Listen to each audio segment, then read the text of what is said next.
Takže dobrý večer, dámy a pánové. Moje jméno je Šeblová, jsem advokátka, mimo to ještě spolupracuji se Sdružením na ochranu spotřebitele Severomoravského kraje, nebo respektive Moravskoslezského kraje. Pracuji taktéž pro Evropský institut pro smír, mediaci a rozhodčí řízení. Chtěla bych omluvit svoji druhou kolegyni, paní doktorku Lenku Pavlovou, která dnes působí v Rokycanech, no, protože je to dost daleko, takže už nestihla přijít sem. Proč jsem se rozhodla odpřednášet takové trošku právnické minimum je to, že právě z praxe, vlastně, kterou máme se Sdružením na ochranu spotřebitele, stále zjišťujeme opakující se jednání, jak takových těch společností, které nabízí různé výrobky, různé slevy, různé výlety, jo, kde motivují prostě lidi, aby nakupovali jejich výrobky a způsobem, který není dobrý, a který je velice často poškozuje. Česká právní úprava je velice dobrá. Vychází z evropských směrnic, nicméně vlastně tyto společnosti, které pořádají, které takto působí na spotřebitele, hledají vždycky skulinku, jak by mohli proniknout, jak by mohli využít prostě ustanovení zákona ve svůj prospěch, jak by si ho mohli ohnout a modifikovat a podobně. Takže jsem se rozhodla trošku probrat právní úpravu, jaká je, co nám poskytuje. Něco bych vám povykládala ještě, s čím jsme se setkali v naší praxi, no a jinak zodpovím veškeré dotazy, které tady budete mít. Spotřebitelská problematika není jenom vlastně ta oblast, která se týká prodeje zboží, jak je známe všechny ty hrnce a zázračné elektrospotřebiče a podobně. Tady to začíná, ale někdy prostě to pokračuje i dál třeba do finančních služeb, do obchodu na komoditních burzách. Mám teď několik případů ze své praxe, kdy prostě lidé přišli o skutečně hodně peněz vlastně nekalými soutěžními praktikami společností, které tyto služby nabízely. Takže když dovolíte, já se trošku budu probírat tady listinným materiálem a budu upozorňovat na některá ustanovení právních předpisů. Některé záležitosti jsou notoricky známé, pokud je to něco, co budete znát, takové to odstoupení ve 14-denní lhůtě a tak dále. Omlouvám se, ale myslím si, že nikdy neškodí prostě trošičku to ještě probrat. Problematiku ochrany spotřebitele zakotvuje několik zákonů. Předně prostě je to občanský zákoník, dál zákon na ochranu spotřebitele, to jsou ty stěžejní záležitosti, ale také zákon o odpovědnosti za škodu způsobenou vadou výrobku, zákon o České obchodní inspekci, která dozírá na problematiku ochrany spotřebitele, zákon o bezpečnosti výrobků a změně některých dalších zákonů. Dotýká se to i obchodní zákoník a zákon o spotřebitelském úvěru. Ovšem, problematika vlastně ochrany spotřebitele, dotýkají se to i další předpisy, jako je například zákon o elektronických informacích, který chrání například před nevyžádanými maily, anebo právě zákon o obchodech, o kolektivním investování, který přináší ustanovení ve prospěch retailových nebo drobných investorů. Tak, budu pokračovat. Tak, občanský zákoník má ustanovení o spotřebitelských smlouvách, kde je tomu zvláštní část. A je potřeba s některými pracovat. Čili prostě vychází opět z předpisů evropských společenství a uvádí, kdo je dodavatelem. Dodavatelem je osoba, která v rámci své podnikatelské činnosti dodává výrobky na trh. Spotřebitelem je fyzická osoba, která při uzavírání a plnění smlouvy nejedná v rámci své obchodní nebo podnikatelské činnosti nebo v rámci svého samostatného výkonu povolání. Teď dalším ustanovením, který je dobré znát, je, že pro uzavření smlouvy mezi spotřebitelem a dodavatelem mohou být použity tzv. Prostředky komunikace na dálku, což se rozumí vlastně elektronická komunikace, mailem, faxem a podobně. Ale ty dodavatelé mohou použít, pokud je spotřebitel vysloveně neodmítl. Konkrétní znění zákona je, prostředky komunikace na dálku umožňující individuální jednání mohou být použity jen tehdy, jestliže spotřebitel jejich použití neodmítl. Pouze s předchozím výslovným souhlasem spotřebitele mohou být použity automatické telefonní systémy, automatické rozesílání elektronické pošty. A použitím těchto prostředků na dálku nesmí spotřebiteli vzniknout žádné náklady. To znamená, že jestliže vám chodí e-mailová pošta, kterou jste si nevyžádali, jo, tak je to věc, která vlastně je proti zákonu a která může být postihována i podle zákona o elektronických informacích, protože nikdo není oprávněn vás obtěžovat nabídkami věcí, které si nevyžádáte anebo které nechcete. Pokud se uzavírají smlouvy prostřednictvím těchto komunikačních prostředků na dálku, to znamená, že budete elektronicky uzavírat smlouvu prostřednictvím internetu s internetovou společností, takže musí být spotřebiteli s dostatečným předstihem před uzavření smlouvy poskytnuty informace o obchodní firmě, o příjmení dodavatele, o jeho sídle, o jeho zápisu v obchodním rejstříku, pokud je zapsán, nebo živnostenském oprávnění, proto, aby spotřebitel věděl, s kým tuto smlouvu uzavírá. Musí být uvedeno taktéž přesný název zboží, jeho cena, poplatky, které souvisí, náklady na dodávání, způsoby platby, dodávání, poučení o právu odstoupit od smlouvy a náklady, které souvisí vlastně s tímto obchodem.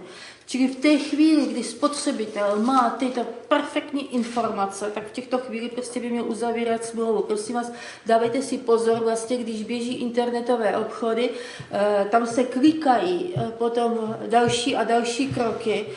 Stalo se několikrát a na Slovensku z toho byl veliký případ, kdy vlastně ty jednotlivé odkliky neumožňovaly, aby si spotřebitel přečetl obchodní podmínky. To znamená, že souhlasil s něčím, o čem nevěděl. Na Slovensku potom z toho byla velká hromadná žaloba. Teď musí být při těchto způsobech komunikace být taktéž informace o službách a o zárukách, to znamená, kde je možné toto zboží reklamovat, kterým se takto dodává. A zásadní ustanovení je, byla-li smlouva uzavřena při použití prostředku komunikace na dálku, má spotřebitel právo od smlouvy odstoupit bez uvedení důvodu a bez jakékoliv sankce 14 dnů od převzetí plnění. Jo, to je těch 14 dní, kdy prostě člověk se může zbavit i tohoto třeba i nechtěného obchodu. Ale dále, v případě, že dodavatel nepředal spotřebiteli informace, které je povinen předat písemně nebo jiným způsobem, činí tato lhůta pro odstoupení 3 měsíce od převzetí plnění. Čili jestliže je tady to informační vákuum, tak se prodlužuje tato doba. Ale zase v tom je výjimka, jestliže však informace byly řádně předány v průběhu té doby, dochází k ukončení 3měsíční lhůty a počíná od této doby běžet lhůta 14 dní. Takže prosím vás, když budete chtít odstupovat od těchto obchodů, jo, dávejte si na to pozor, sežeňte si třeba prostě ustanovení zákona v úzetku, zeptejte se vlastně advokáta nebo někoho, kdo se orientuje, nebo si to sami nastudujte. Pozor vlastně tady na ty doby odstupování. Ovšem, spotřebitel nemůže odstupovat v některých případech a z toho je podstatné vlastně, že nemůže odstupovat v případě audio a video nahrávek počítačových programů, u kterých se porušil jejich originální obal. No, To znamená, že si rozmyslíte, že nechcete to DVDčko nebo program, který přijde, nerozdělovat, prosím vás, odeslat. Jo. Jsou ještě potom další výjimky, například vlastně u zboží, které podléhá rychlé zkáze opotřebení, kterou na základě objednávky spotřebitele bylo opravováno, takže i v těchto případech vlastně nemůže odstupovat.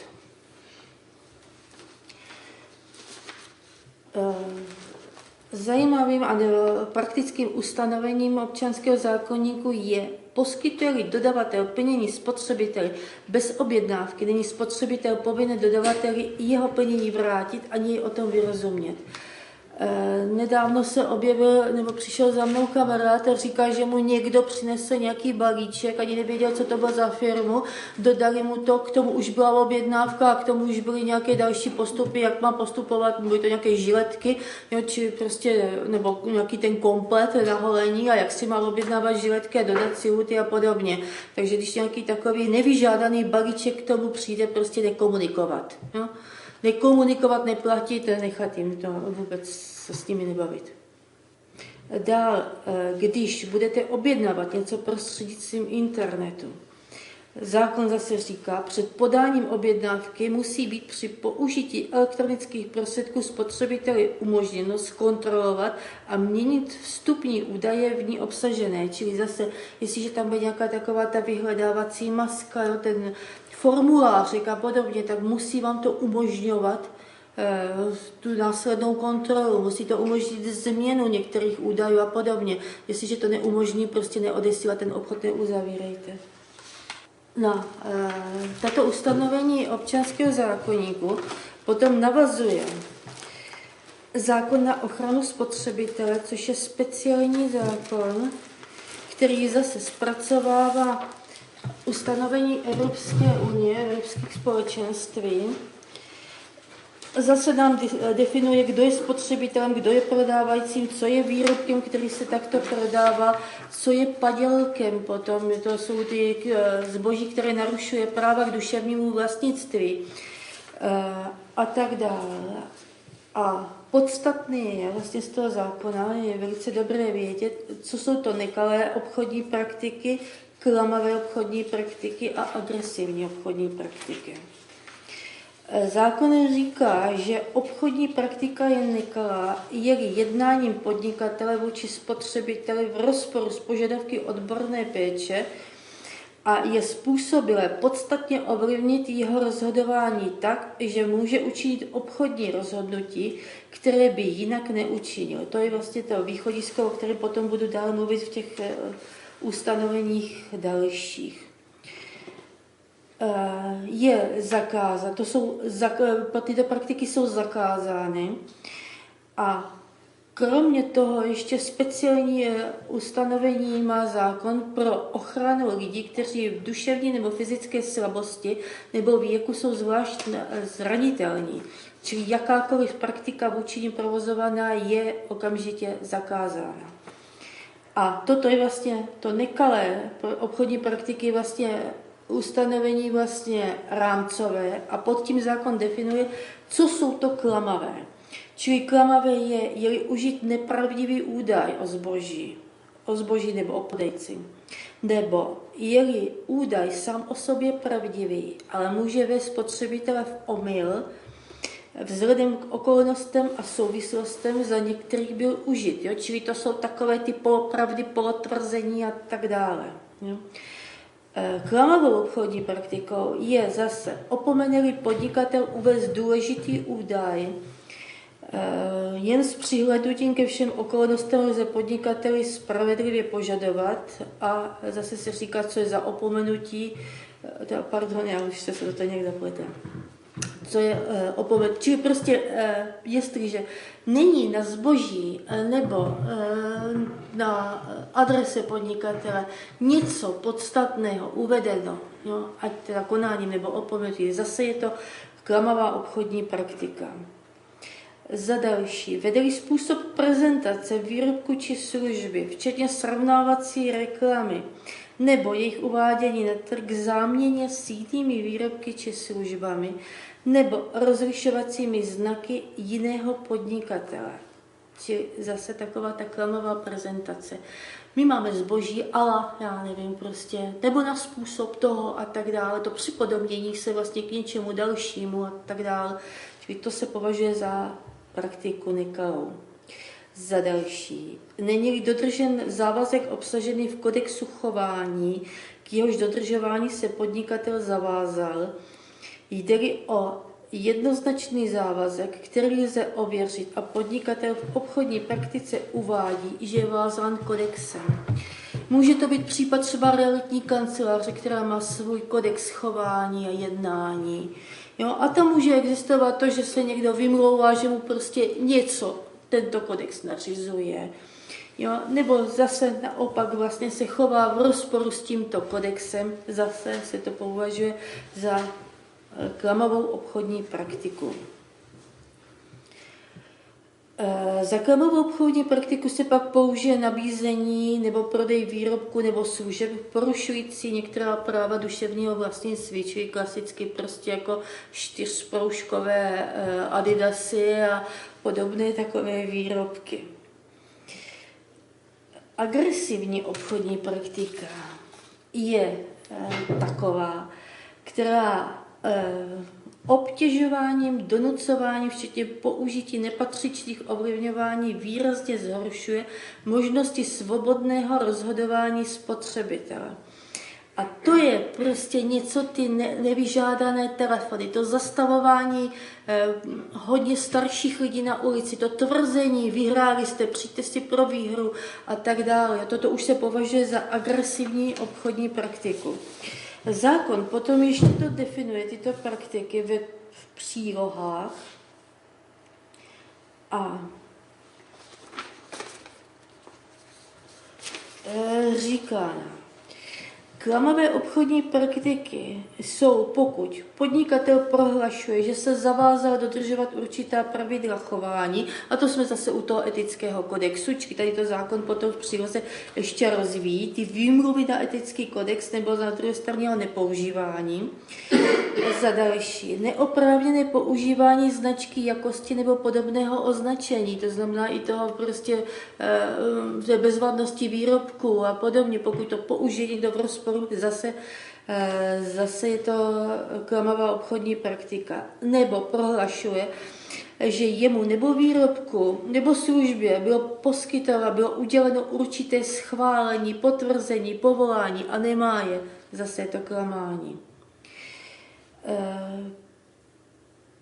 Pak je to jednání s úmyslem propagovat jiný výrobek nebo službu a vázání na cenu nějakého dalšího výrobku. To znamená, že on vám bude nabízet výrobku a zároveň prostě, že vám dohodí opravy a úpravy a tak dále. To vázání těch smluv jednu na druhou. Tak, nebo se to děje taky v další věci, kdy se prodávají nějaké výrobky a rovnou u toho třeba je už smlouva s úvěrovou společností.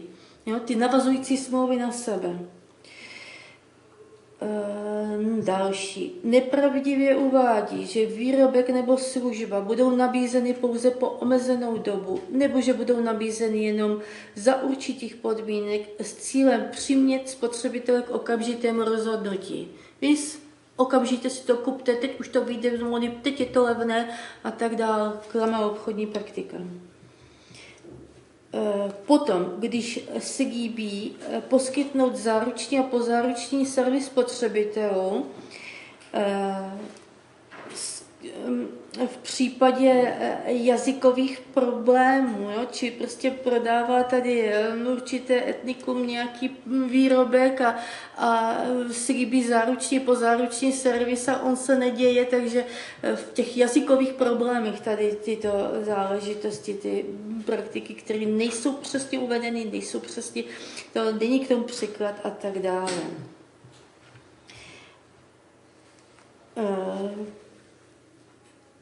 Potom uvádí přednostní nabídky práva, které vyplývají spotřebiteli přímo ze zákona.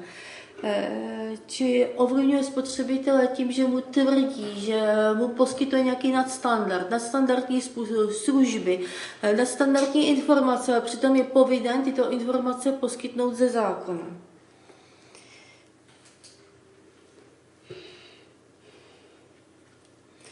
Další nekalá propaguje ve sdělovacích prostředcích výrobky nebo služby způsobem, při níž si spotřebitel nemusí uvědomit, že se jedná o placenou reklamu výrobku nebo služby, klasicky podprahová reklama, jo, kde vlastně líčí něco jiného vysvětluje, ale motivuje vlastně určitými sděleními, vlastně směřuje to rozhodnutí toho spotřebitele někam úplně jinam. Uvádí nesprávné údaje o povaze a míře rizika pro osobní bezpečnost spotřebitele nebo rodiny, pokud si výrobek nekoupí nebo nevyužije nabízenou službu. Jo, čili motivuje ho tím, že mu vytváří, tím, že mu hrozí nebezpečí a tak dále. To riziko potom ještě se o tom zmíním třeba s finančními službami, kdy míra toho rizika nebývá správně uváděna, správně konstatována. Zanekalý se potom použije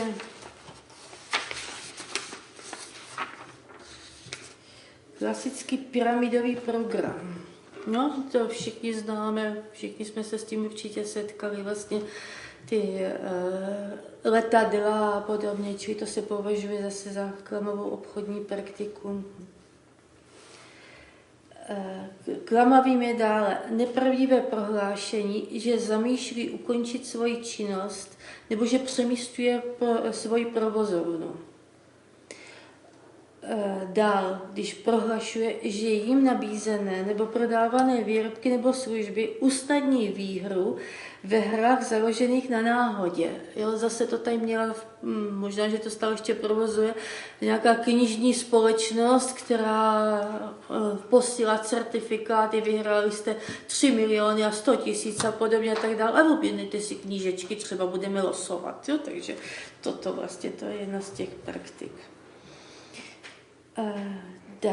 Že nepravdivě prohlašuje, že výrobek nebo službu může vylečit nemoc, zdravotní poruchu nebo nějaké postižení. Toto vůbec prostě je něco, co opravdu je v rozporu s dobrými mravy a co je opravdu velice nechutné.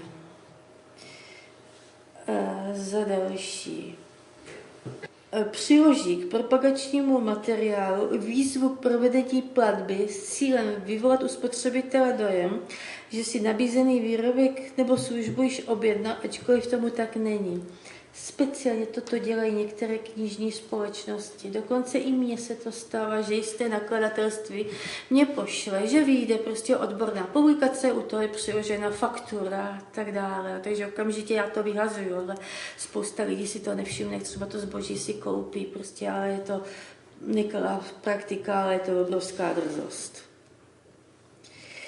A agresivní praktiky, to jsou ty, které jsou ještě horší než tady ty, o kterých jsem hovořila. Takže jedna z nich je, že vytváří dojem, že spotřebitel nemůže opustit provozovnu nebo místo, kde je nabízen nebo prodáván výrobek, nebo poskytována služba bez uzavření smlouvy. Speciálně toto dělají vlastně na těch výletech, dělají to předváděcích akcích a podobně, když tam zavřou lidi a teď je otravují jednoho po druhém, prostě aby uzavřeli smlouvu. Jo, my se tomu všichni umíme bránit, ale prostě přijdou tam seniori, přijdou tam babičky, prostě, jo, který opravdu podléhají tady tomuto nátlaku, navíc lidé, kteří to dělají, vlastně ty prochází speciálním školením na to. Jo, většinou prostě je ten model, že teda je to mladá dívka, hlavně teda mladý chlapec, hezky oblečený. No a teď ta babička si řekne prostě, on vypadá jako můj vnouček, jo, podlíhá nátlaku. Prostě toto je drzost nevídaná. A vídaná, bohužel. Potom agresivní je, když někdo osobně navštíví spotřebitele v jeho bydlišti, ačkoliv ho spotřebitel vyzval aby ho bydliště opustil, nevracel se, s výjimkou teda vymáhání smluvních závazků, to je, co je mimo vlastně tady tuhletu tématiku, čili nikdo nemá oprávnění vás otravovat ve vašem bydlišti. Ve chvíli se mu řekne, aby se zbalil a odešel, tak prostě je povinen odejít a nemá tam co dělat, takže je to těžká agresivní praktika. Za další, opakovaně činí spotřebiteli nevyžádané nabídky prostřednictvím telefonu, faxu, elektronické pošty nebo jiných prostředků přenosu na dálku. To je to, co jsem se o tom ještě předtím zmiňovala. To jsou všechny ty faxy, které jsou v rozporu s zákonem o elektronických komunikacích.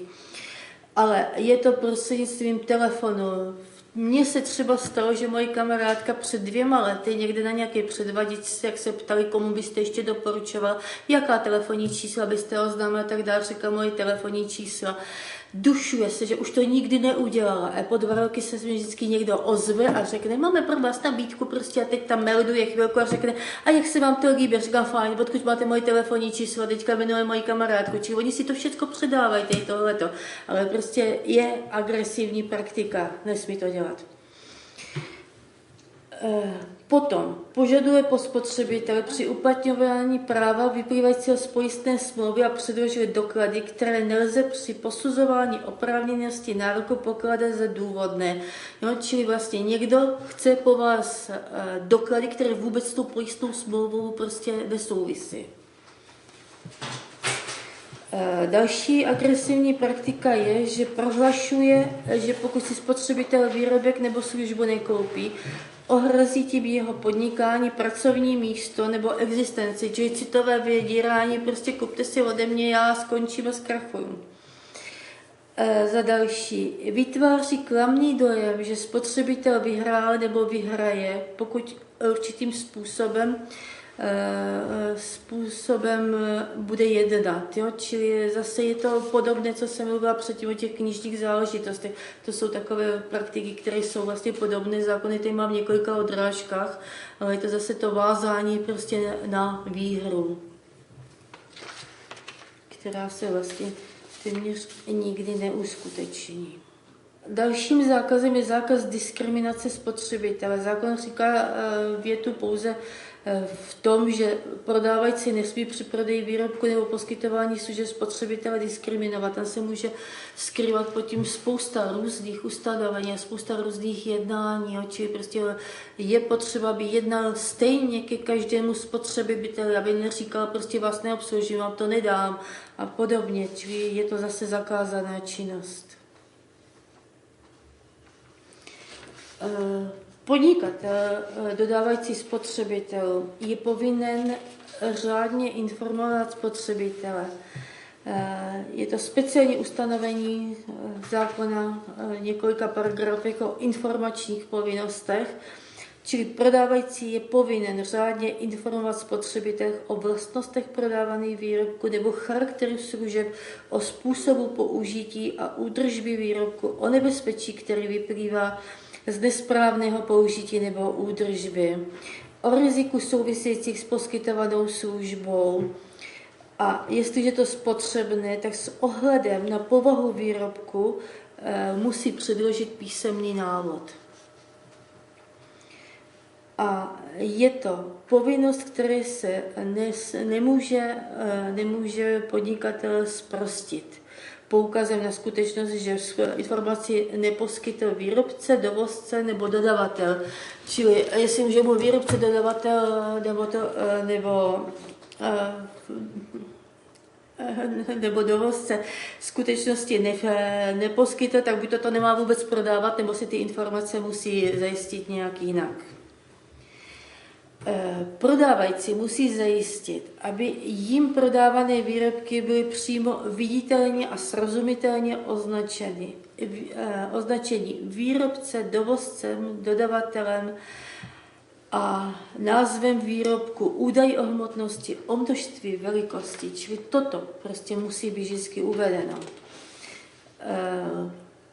Pokud v zvláštních případech musí být uvedeny taktéž materiály použity v hlavních částech, speciálně prostě je to u obuvi, je to u textilních výrobků a podobně. A nelze to uvedeno na výrobku, musí to být uvedeno na obale, čili je to informační povinnost, která musí být uvedena.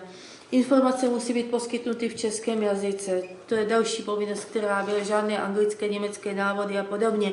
Jo, ty jsou výborné, ale zároveň s tím tam musí být přibalen ještě ten český leták. Pokud používá piktogramy, nějaké takové ty obrázky prostě na usnadnění komunikace, zase musí být použity takové, aby byly srozumitelné, aby spotřebitel na první pohled věděl vlastně, co ten piktogram znamená.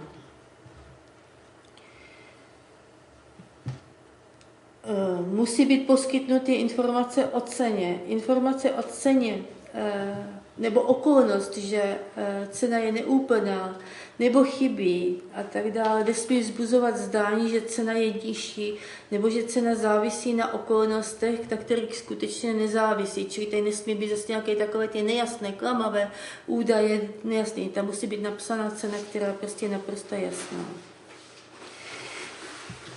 Zákon má dále ustanovení o tržištích a tržnicích, které ukládá provozovateli vést evidenci o osobách, které na tom trhu prodávali.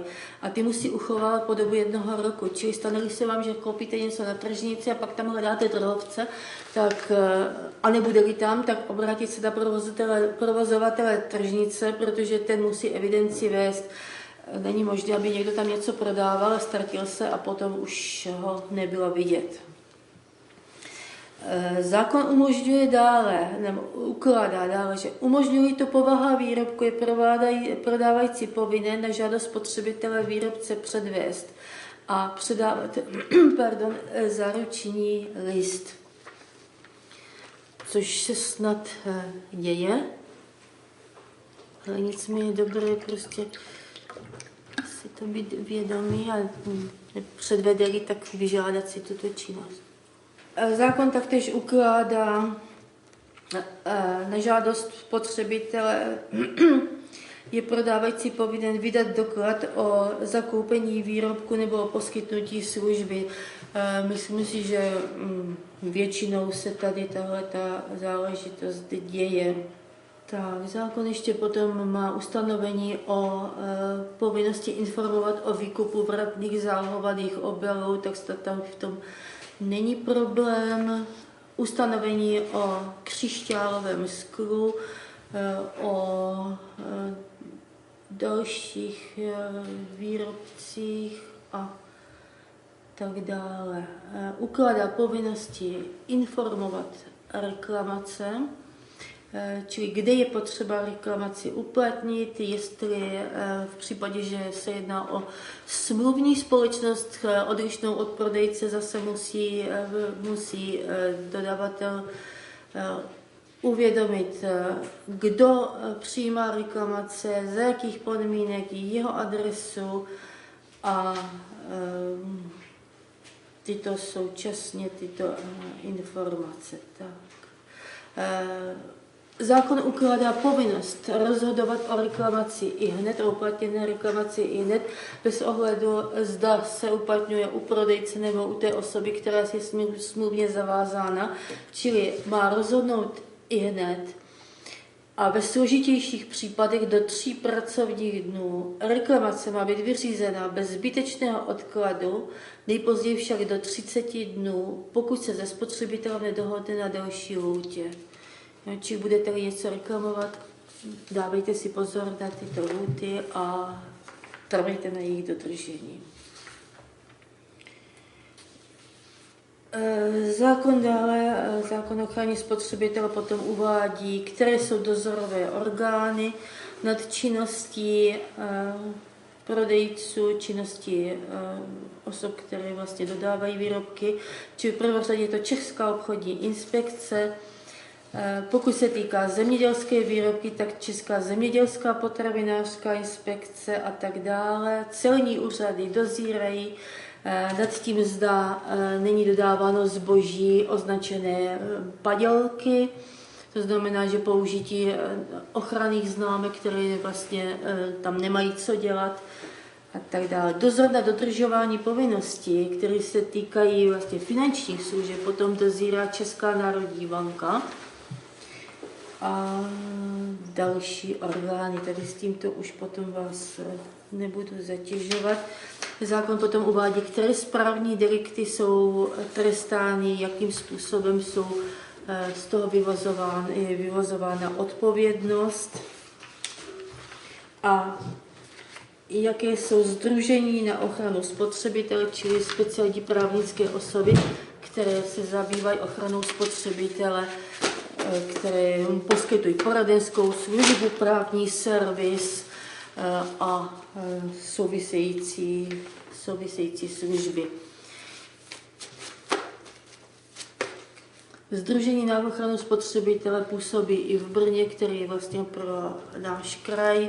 A jak se říká, my spolupracujeme se Sdružením na ochranu spotřebitele Moravskoslezského kraje, který působí na Severní Moravě a na Olomoucku. Zmíním se ještě o novém občanském zákoníku, který vstupuje do platnosti 1.1.2014. A který nám lépe definuje potom, kdo je spotřebitelem. Spotřebitelem je každý člověk, který mimo rámec své podnikatelské činnosti nebo mimo rámec samostatného výkonu svého povolání uzavírá smlouvu s podnikatelem nebo s ním jinak jedná. Je to podobné, jak je to ve stávajících předpisech, ale je to zpřesněné. A podnikatelem je potom každý, kdo samostatně vykonává na vlastní účet a odpovědnost výdělečnou činnost živnostenským nebo obdobným způsobem se záměrem činit tak soustavně za účelem dosažení zisku a tento subjekt je pak považován za podnikatele. A každá osoba, která uzavírá smlouvy v souvislosti s vlastní obchodní, výrobní nebo obdobnou činností při samostatném výkonu svého povolání, po případě osoba, která jedná tímto na účet podnikatele, se též považuje za podnikatele.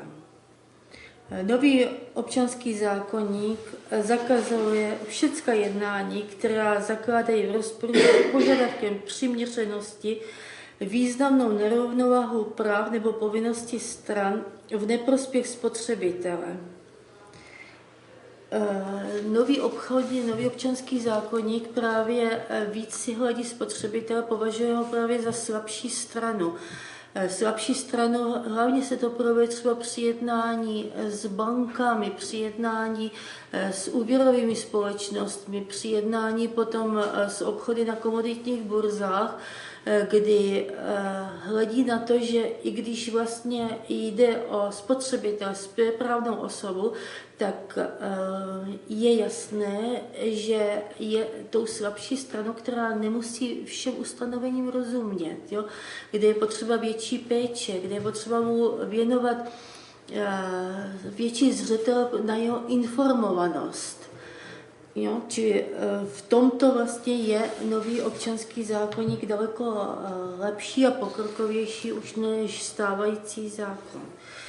Zvlášť se zakazují jednání, které vylučují nebo omezují spotřebitelová práva z vadného plnění nebo náhradu škody, nebo spotřebitelé zavazují plnit, zatímco podnikateli vznikne povinnost plnit s plněním podmínky závislé na jeho vůli. Zase nerovnováha, aby spotřebitel neměl větší povinnosti vlastně než podnikatel. Je zakázáno ta ujednání, která umožňují, aby podnikatel nevydal spotřebiteli, co mu spotřebitel vydal, v případě, že spotřebitel smlouvu neuzavře nebo od ní odstoupí. To je v případě, když se odstupuje od smlouvy, tak si strany vzájemně prostě vrací plnění. Čili je to myšleno na ty případy, kdy vlastně třeba podnikatel, teda spotřebitel nemůže vrátit vše, co vlastně by mohl nebo měl dát. No. Zakázáno jsou ustanovení, které zakládají podnikateli právo odstoupit od smlouvy bez důvodu, zatímco spotřebiteli nikoliv. Typicky toto se dělo ještě snad před 10 lety ve smlouvách s Cepterem, kdy Cepter vlastně měl širokou možnost vlastně odstupovat, když to spotřebitel měl obrovský problém se vyvázat z těchto smluv. Nebo je zakázáno ustanovení, které zavazují spotřebitele neodvolatelně k plnění za podmínek, s nimiž neměl možnost se seznámit před uzavřením smlouvy. Zase jsou to ty případy vlastně pravdě těch internetových obchodů, nebo předání základních podmínek, třeba i při běžném obchodu. Neinformovanost spotřebitele třeba od existenci různých všeobecných obchodních podmínek. Dále jsou zakázána ustanovení, které dovolují podnikateli, aby ze své vůle změnil práva či povinnosti stran. No, to znamená, že jestliže změní třeba své všeobecné obchodní podmínky, tak je povinen to informovat spotřebiteli, tak vlastně platí ty podmínky, za kterých ten obchod byl sjednán předtím. Zakázáno jsou ustanovení odkládající určení ceny až na dobu plnění. Zase tak, aby byla ta cena sjednána v době sjednání obchodu. Ne, aby obsahoval ustanovení, že budou strany plnit, budou se nějak řídit smlouvu a že tehdy prostě bude cena a že se tam eventuálně objeví potom nějaké další přirážky. Zakázána jsou ustanovení zbavující spotřebitele práva podat žalobu nebo použít jiný procesní prostředek, čemu uplatnění takového práva brání, nebo ukládají spotřebitele povinnost uplatnit práva výlučně u rozhodčího soudu nebo u rozhodce, který není vázán právními předpisy stanovenými na ochranu spotřebitele. Toto je významné ustanovení a vlastně zbavuje té nutnosti, nebo chrání spotřebitele před tím, aby v případě sporu vlastně s podnikatelem byl nucen se obracet na rozhodce, který většinou v těchto případech byl domluven vlastně tímto podnikatelem, čili to skončilo jediným možným způsobem, že vlastně ho odsoudili a pak se prostě spotřebitel divil, jo? Následky byly někdy velice katastrofální.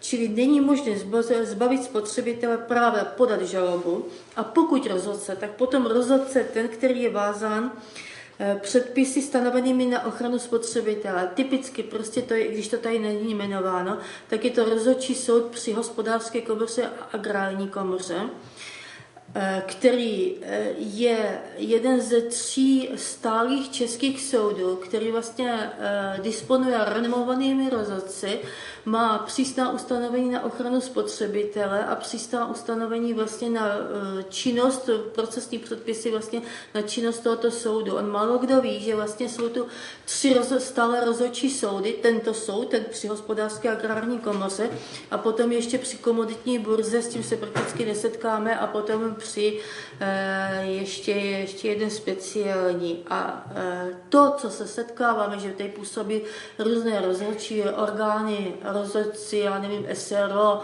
nebo samostatní rozhodci a tak dále, to jsou rozhodci, které jsou, buď to je to sdružení, nebo je to ve formě právnické osoby, ale není to ten stálý rozhodčí soud ve smyslu, který má tento zákon tady na vědomí. Jo, čili prostě dávejte si proboha pozor na to, aby ve smlouvě, kterou zavíráte, by tam nebyla rozhodčí doložka. Zakázáno jsou ustanovení, které přenášejí na spotřebitele povinnost prokázat splnění povinnosti podnikatele, kterému ukládají ustanovení smlouvy o finanční službě. To jsou věci, které možná se s tím nesetkáte, ale jsou to věci vlastně z těch spíš obchodů na komoditních burzách. A zbavují spotřebitele práva určit závazek, který by měl být přednostně uhrazen, čili zase nějaká ta nerovnováha. Já právě, když jsem se tady zmínila několikrát vlastně o těch záležitostech rozhodčích nebo komoditních burz, on si málo kdo uvědomí, že vlastně třeba i, nebo já nevím, jestli se vám stává někdy, že vás někdo motivuje vlastně, abyste obchodovali, vložili někam peníze do akcí a podobně. V poslední době se to stává, zase jsou to nevyžádané telefonáty a mám ten pocit, že vlastně je to nějaký průsak informací z bank, kdy možná jednotlivci nebo podobně se dostávají k informacím, že někdo má uloženo nějak víc peněz. Jo? Oni se vlastně v těch telefonátech nezmiňují, ale sledují prostě osoby, kterým se to stává, tak jsou to lidé, kteří mají něco nešetřeno a podobně. A bývají motivováni k tomu, že aby investovali do akcií, s tím, že vlastně bankovní úrok toho moc nevynáší a sjednejte s námi smlouvu, jsme renomovaná společnost a podobně. Já mám ve své praxi 2 případy, kdy se toto stalo. V jednom případě je to paní na severní Moravě, ta zdědila 1 milion a okamžitě ji prostě volali tady tihleti vyvolávači a byla to renomovaná společnost, která jejich členové v televizi občas vystupují a teď líčí, jak půjde cena benzínu, jak půjde cena ropy a podobně a tak dále. A jsou to lidé, kteří vypadají velice seriózně, oni mají vysokoškolské vzdělání, to jsou tituly před jménem, za jménem, MBA a tak dále. A tato dáma, která se to stala, byla ekonomka a protože trošku k tomu v rámci studia nějak se dostala, tak jí obchody na komoditní burze zajímaly. Druhý případ vlastně byl pán, který někdy v roce 2003 zase měl nějaké větší finanční prostředky a zkusmo se zeptal v této společnosti, jak by mohl zhodnotit, nějak ho to neinspirovalo, ale po 5 letech oni se mu ozvali a začali prostě ho motivovat. A v obou 2 případech došlo k tomu, že uzavřeli smlouvu. Je to smlouva o obchodování na komoditní burze. Ty obchody probíhají tak, že vlastně smluvní vztah je mezi klientem a touto společností a tato společnost má další smluvní vztah s brokerem. Čili oni vlastně tady dvojí smluvní vztah, který se vlastně mezi tím klientem a tím brokerem prostě nedá ovlivnit. A společnost, která toto nabízí, slibuje několik typ smluv, typ svých služeb. Jedna z nich je služba asistent. A podle té služby prostě se motivuje tak, že nemusíte rozumět obchodu o komoditních burzách. Náš asistent vás povede krok za krokem, bude vám poskytovat perfektní, seriózní informace a tak dále. No, skončí to v obou 2 případech, že ta dáma přišla o 1 milion, ten přišel o 500 000. Jo, takže prostě prosím vás, když vás bude někdo motivovat k nějakému takovému obchodu, tak pryč od toho. Máme to u soudu, takže uvidíme, co to všechno soud prostě udělá. Takže tím jsem prostě trošku odbočila.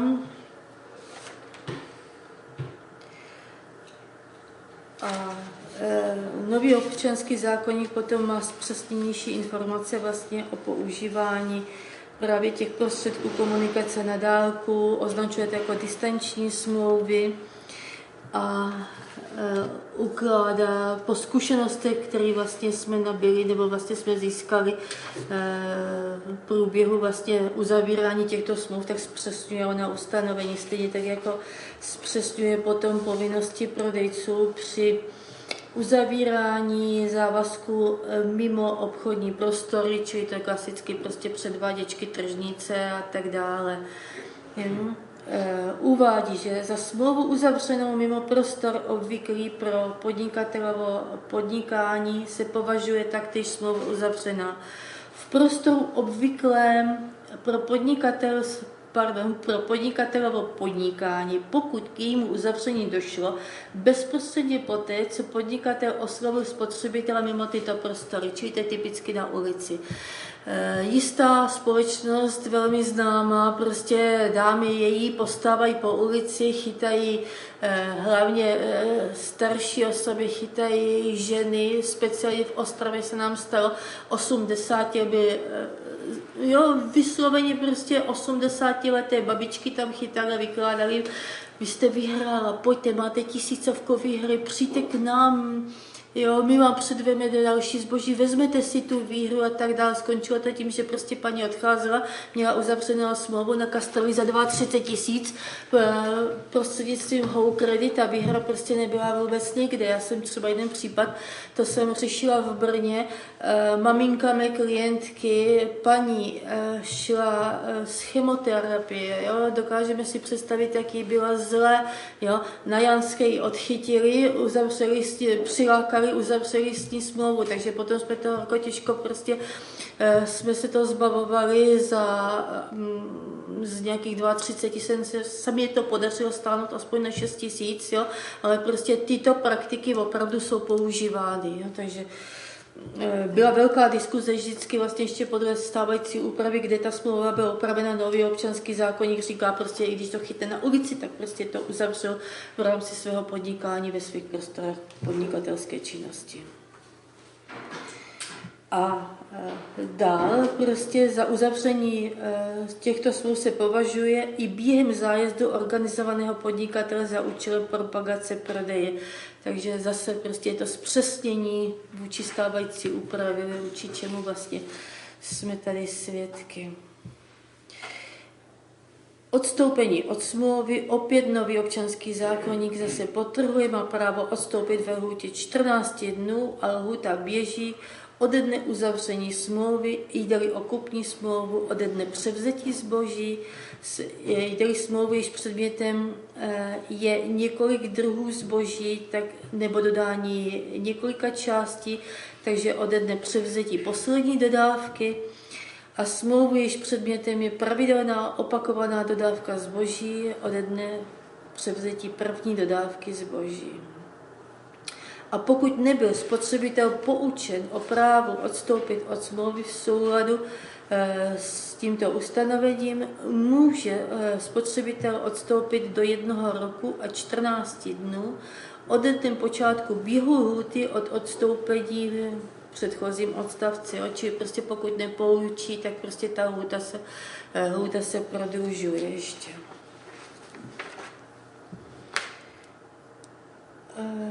Zase odstoupili od smlouvy spotřebitel a zašli nebo předá podnikateli bez zbytečného odkladu nejpozději do 14 dnů od odstoupení zboží, které od něho obdržel, a byla-li spotřebitel poskytnuta služba, není z tohoto podnikání jestliže odstoupil od smlouvy, čili do 14 dnů vrátí služby, a jestliže mu byla poskytnuta služba, tak tu službu prakticky neplatí.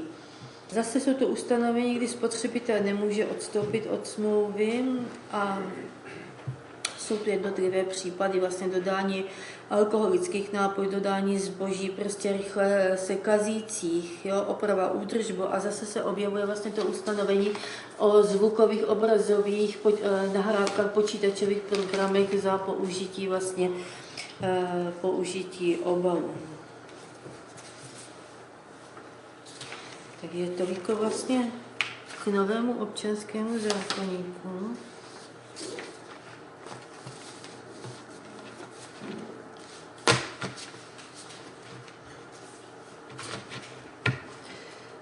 Ještě něco z praxe, pokud budete někdy něco uvádět na předváděčkách, na těch předváděcích akcích, jo, když už vlastně já osobně vlastně nedoporučuji, protože to zboží, které se tam prodává, dostanete v kamenných obchodech lepší a podobně a tak dále, ale prosím vás, pokud už někdo nebo z vašich blízkých vlastně bude takto uzavírat smlouvy, dávejte si pozor, že ta smlouva je vyplněna. Jsou to formuláře, na formulářích prostě musí být uvedeno zase zboží, způsob platby, splátky, pokud je to splátková záležitost a podobně. Moje přítelkyně se zúčastnila takové akce a předváděli tam nějakou takovou tu zázračnou lampu a ona